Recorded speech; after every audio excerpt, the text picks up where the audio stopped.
Okay. Refill's done, ready to go? Okay, great. So, Díomh Galéir, Fáilte Romhaibh. Good evening, everyone, and welcome.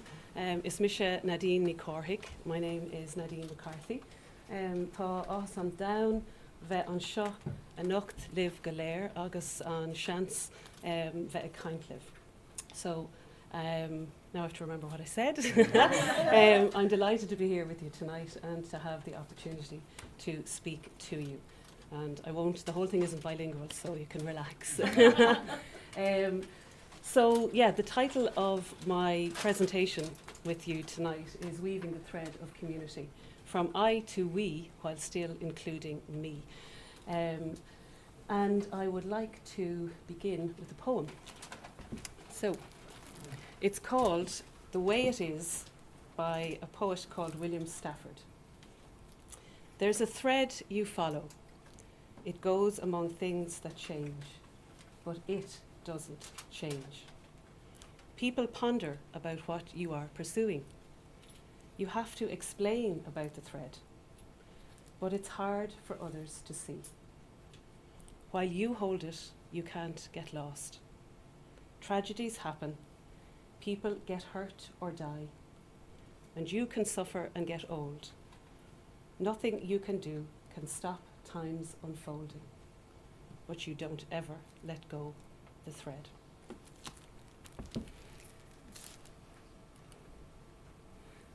So I want to begin my journey by sharing with you the thread that wove itself through me back in October 2013. So I work for myself and I'm 13 years in business, so I was already 7 years in business when this particular thread, I suppose, awoke in me. And I want to take you back to the origin of that story, because really it frames the talk for tonight, which is really unusual for me, and this is the first time I've shared this story with anybody outside my very close tribe or community group myself. But Owen, when he spoke with me on the phone back in the summer to see if this was something maybe that I could do at congregation, had a way of weaving the story, and it began from there, where we talked about this thread. So usually I'm training or coaching other people, so to have the lens turned backwards on myself was actually a really challenging but really consolidating experience for me. So thank you, Owen, for that opportunity. So I'm going to share how the thread of slowly building community in Ireland and a little bit further abroad has come to pass. So during my time with you, I want to share some insights, some challenges, and some of the key learnings that I've got. And my intention really is to short circuit maybe some of your own journey forward in building community yourselves. I've chosen to frame the talk through the three, what I call ancient lens in Celtic language or Celtic terminology. So I'm going to take you through the Ashling, which is the old Gaelic word for dream or poetic vision for your life. And I'm going to share with you the awakening of my own Ashling 6 years ago. I want to talk to you about Niarth, building Niarth, which is the Gaelic word for strength. And I'm going to talk to you or share two resources in particular with you that help to build both inner and outer strength as I continue in my work. And the third piece is Tuatha, which is the old Gaelic word for tribe. So I really want to talk to you about how building communities of the future is woven through the thread of ecosystemic thinking, so thinking about the emergence of the highest possible futures for the collective good as opposed to one particular silo. So that's what's in store. Okay. So to take you back to October 2013, 6 years ago, when this particular dream awoke in me. So I was in Boston, and Owen referenced the work or the study that I've done with MIT, the Massachusetts Institute of Technology, which is why it's shortened to MIT. So I was there on a week-long intensive program, and the program was called Leading from the Emerging Future. And it is a program which uses a methodology called Theory U, or a you journey, which allows you to engage with collective thinking and ecosystemic thinking, so that, as I said already, but that you're using collective voices from across the system to surface the highest future potential. So this is day 4 of the programme. So we've done a lot of exercises and a lot of preparation, but we are now just about to enter into a meditative exercise, which is to step into the field of our future. So our instructions are that we stand up and we close our eyes, and we will be invited to the gate of our future. And if we want to, we can step forward one step, open the gate and walk in. And we're guided further from there, or the future emerges through us in that moment. So, the languaging here at the bottom of the slide I just want to explain to you as well, because it's a particular coined term or phrase that they use in the Presencing Institute in MIT. So the word presence the future.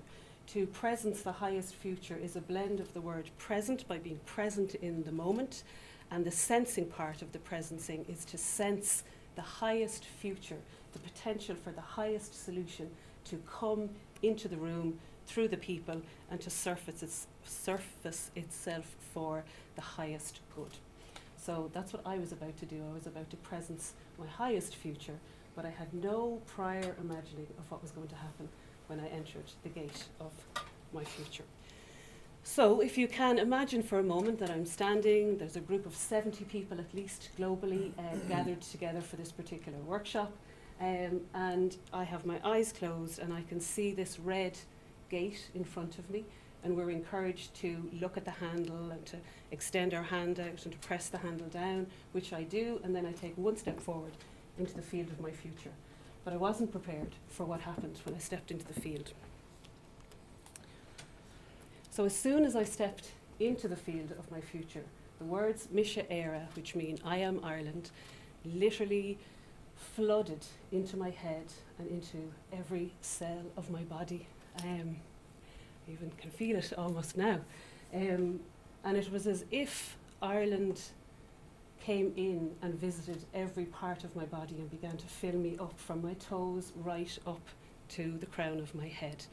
And that ashling, that dream, that poetic vision for the future, for me and for what I held for Ireland, forever changed the course of my life. Now, it was hugely humbling and privileging, but also really overwhelming.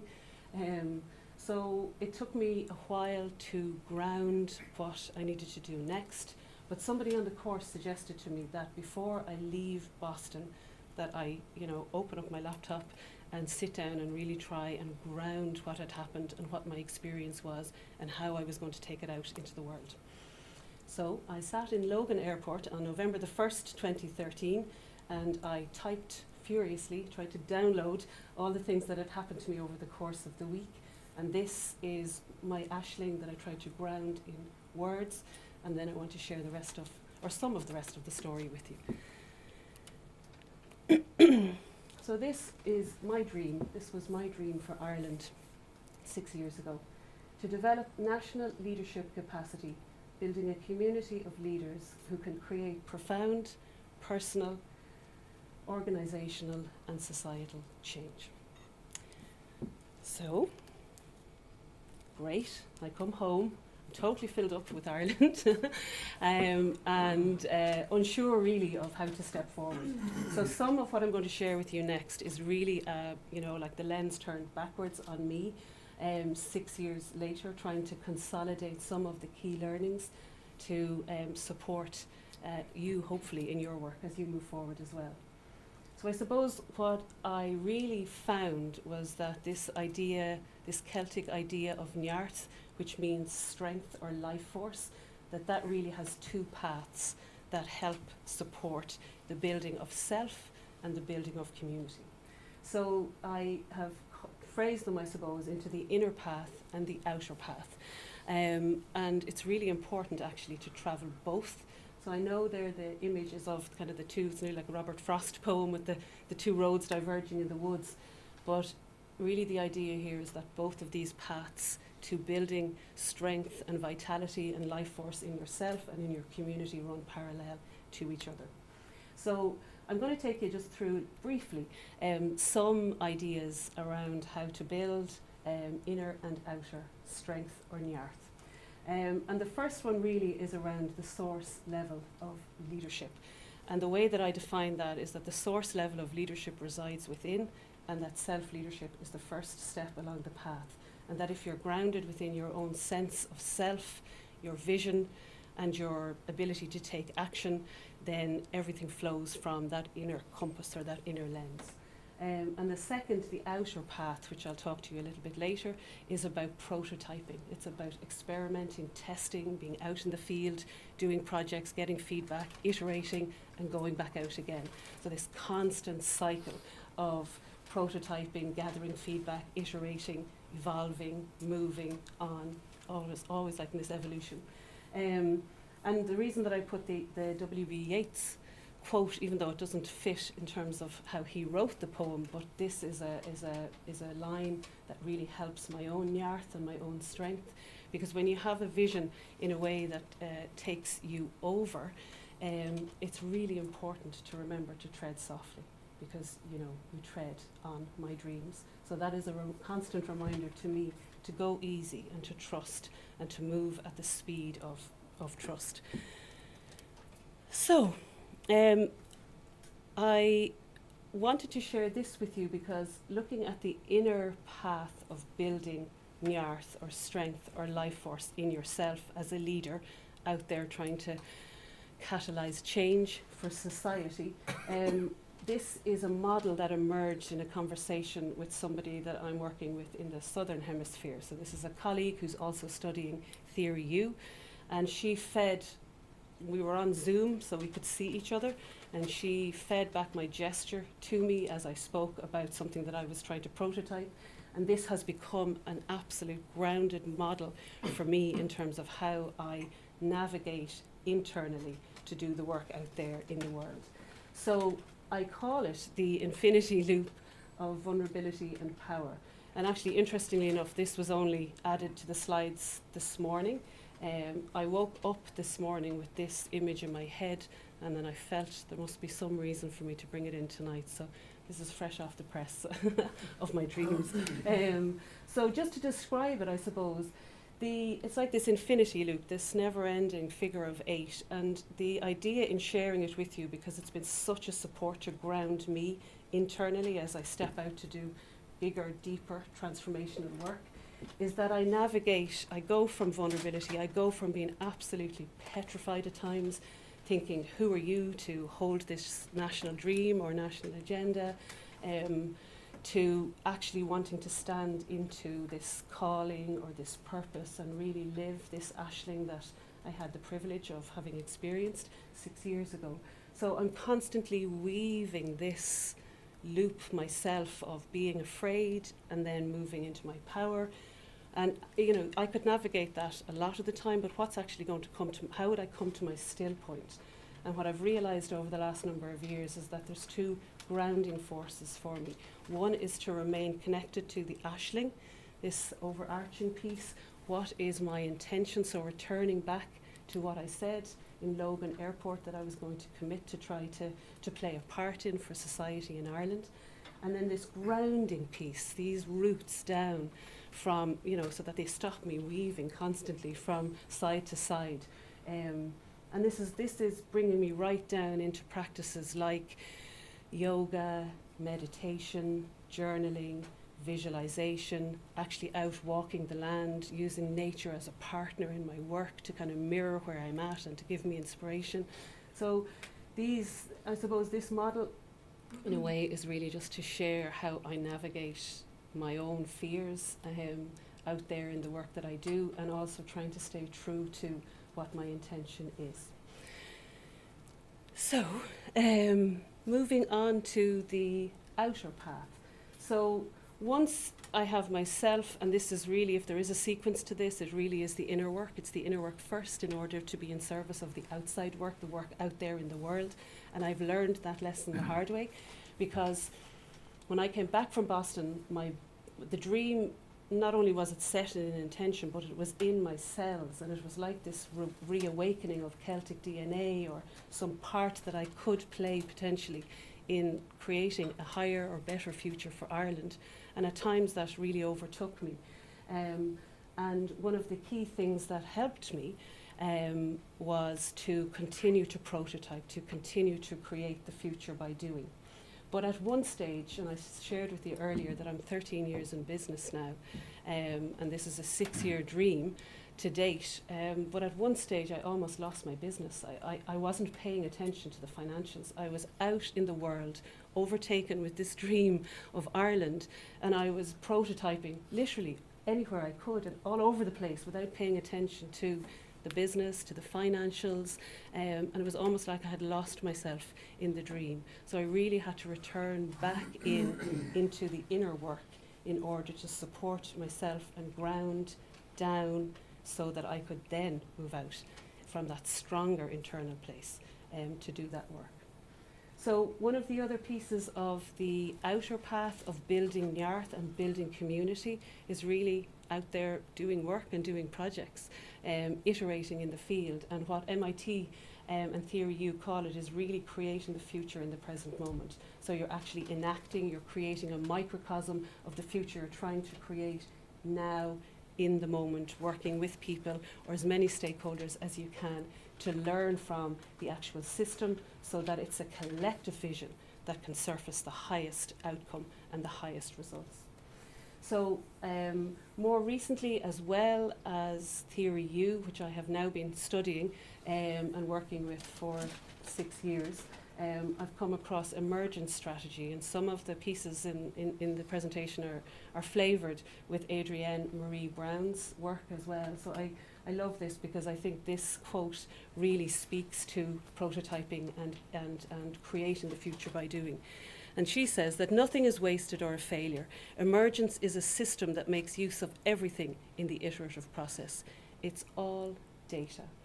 And the reason that I wanted to share this with you is because certainly in Ireland, in the work that I've done, and in myself, the fear of putting yourself out there to do projects that haven't got an evidence base yet, or that haven't been tried and tested, can be very scary. So there's this opportunity, I suppose, to learn that everything is useful and that you can blend everything, but only if you're out there doing the work as opposed to thinking about it in your head.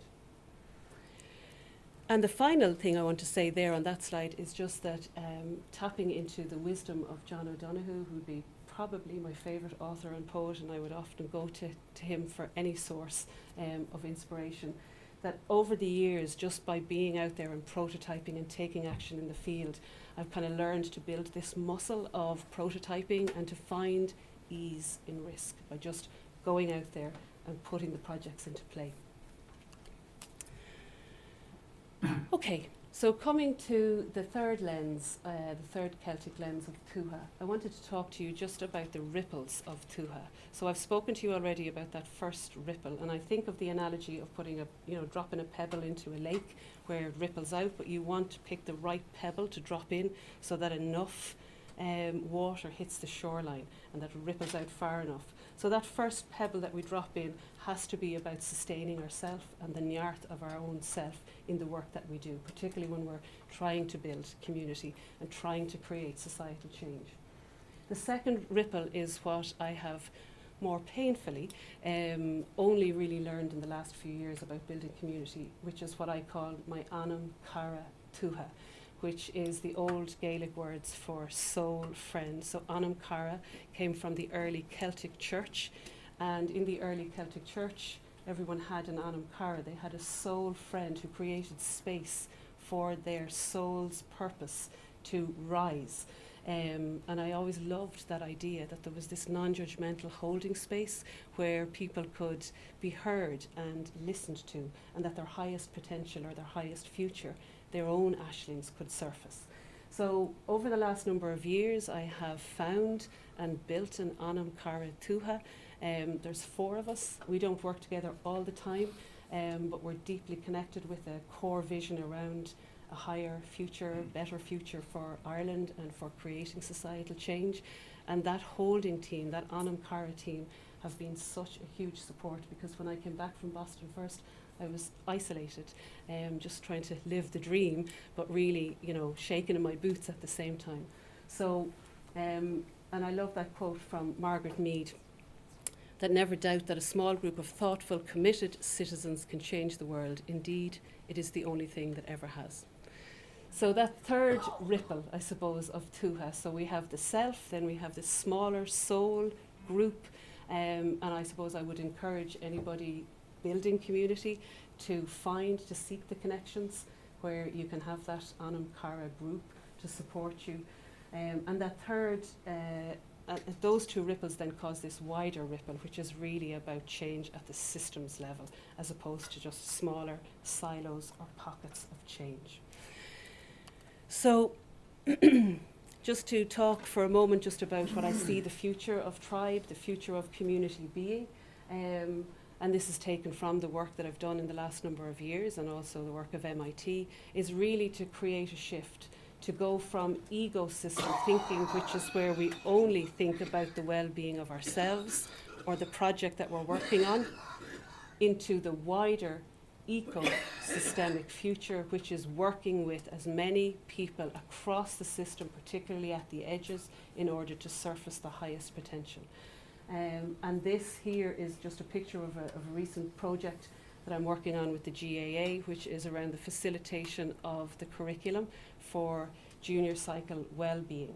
So there's 400 hours that are of well-being curriculum at the junior level in all national schools, and rather than just create a well-being curriculum, we have brought in the methodologies from MIT to work with young people, mental health practitioners, so many different teachers, parents, all sorts of people from across society, so that together we can presence the highest future, as opposed to just creating a well-being curriculum that actually isn't suitable for the highest good or for the collective good. Okay, so just a snapshot of where I am today from that place that I stood in Logan Airport back 6 years ago. These are the core, and this was particularly interesting for me to look back on in creating this presentation for tonight, just to see the journey that I had travelled. So there are three main arms now of how I've built community. Even though it feels like it's been slow over the last 6 years, it almost feels like it's creating its own ecosystem now, and it feels like it's ready to start popping all over the place. So there's the action research piece, and just briefly, the action research, which is real like live prototyping out in the field. Earlier this year, in partnership with the Scottish Government, myself and my Anam Cara Tuatha, we brought the first ever Firestarter Festival to Ireland, which is about asking and encouraging leaders, citizen-led leadership, to step forward and create initiatives that would create change or would ripple out to create better societies in their own communities. So we had 30 events that ran all over Ireland, north, south, east and west, we didn't actually anticipate that, so that was wonderful to have a whole island festival. This year we did also an action research piece as a global piece of work and research with MIT, which is called A New Ireland of the Heart, which was a 6-month project to look at what are the conditions in Ireland that would activate ecosystems. So how could we get siloed, and people who are doing great work around the country, how could we get them to join up? How could we get them to come together and collaborate and to create even better projects? And that's starting now early in 2020 with a new prototype called MAD for Tribe, and the MAD stands for Making a Difference, and that is going to be through the portal of the GAA Club. We're going to be working with communities to create even more inclusive communities. Then the hosting, leadership and innovation hubs here is really just that since 2015, the work that I went to study in Boston has now come online, and I have been hosting hubs for other people to learn that methodology. It's free in virtual learning centres around Ireland. So, and the third piece is the leadership capacity building, which is probably, as you can see, my core strength area. But just to talk, there's a couple of things there, but just to talk about the bottom two really, and this is some of the work with the GAA as a partner, is that building that national leadership capacity. One of the core projects that I've been working on over the last number of years is to change how we create futures of leaders of the future. So we have now brought the methodologies from MIT into a TY, a transition year programme, and we've reached over 30,000 students across the country. So we're really trying to create presence-based, awareness-based leaders of the future. And the final piece there is the wellbeing curriculum, which I explained earlier, which is really trying to co-create, use a multiple stakeholder approach to co-create a wellbeing curriculum that actually serves the highest good for the country. So very briefly, just to summarise some of the key learnings, is I suppose with the opportunity to clarify your deepest dream and your deepest vision, what is your Ashling for the future, and to be able to ground that then in constant prototyping and projects out in the field. The importance of building Nyarth, both that inner work and the outer work, to sustain yourself on the journey and to help you pay attention to what's important so you don't have the danger of burning out like I almost did. Never to forget the I in the we. So in this, particularly in this cog, we're a cog in the wheel of societal change, so really paying attention to ourselves. I suppose the other key learning is to find and build your soul tribe, the tribe that can really help support you as you move forward. And the final piece around the future is really around creating systemic change through activating collective voices across the system. So, the final piece that I wanted to do, and I've really prototyping here myself with you tonight, is I wanted to play a tune for you on the tin whistle to finish this piece. I've only learned this tune myself, so I have the notes here and I'm going to look at them just in case I get stage fright. But as I play this, I had this real sense to close this talk down, or this sharing with you, that I was really struck by the memory of sean-nós singers who would very often, their intention would be to sing a song into your bones.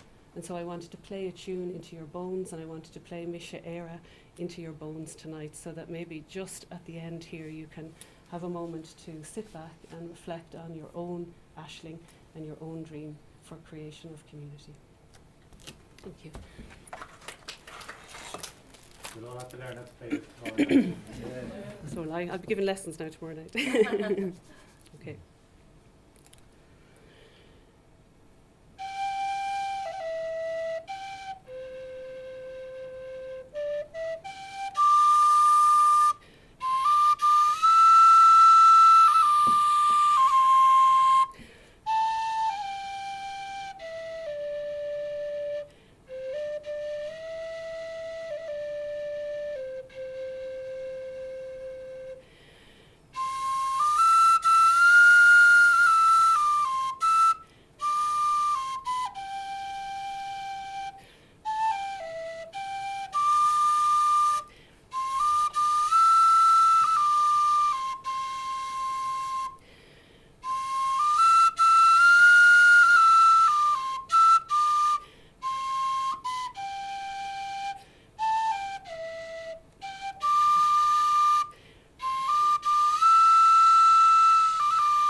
Really well done.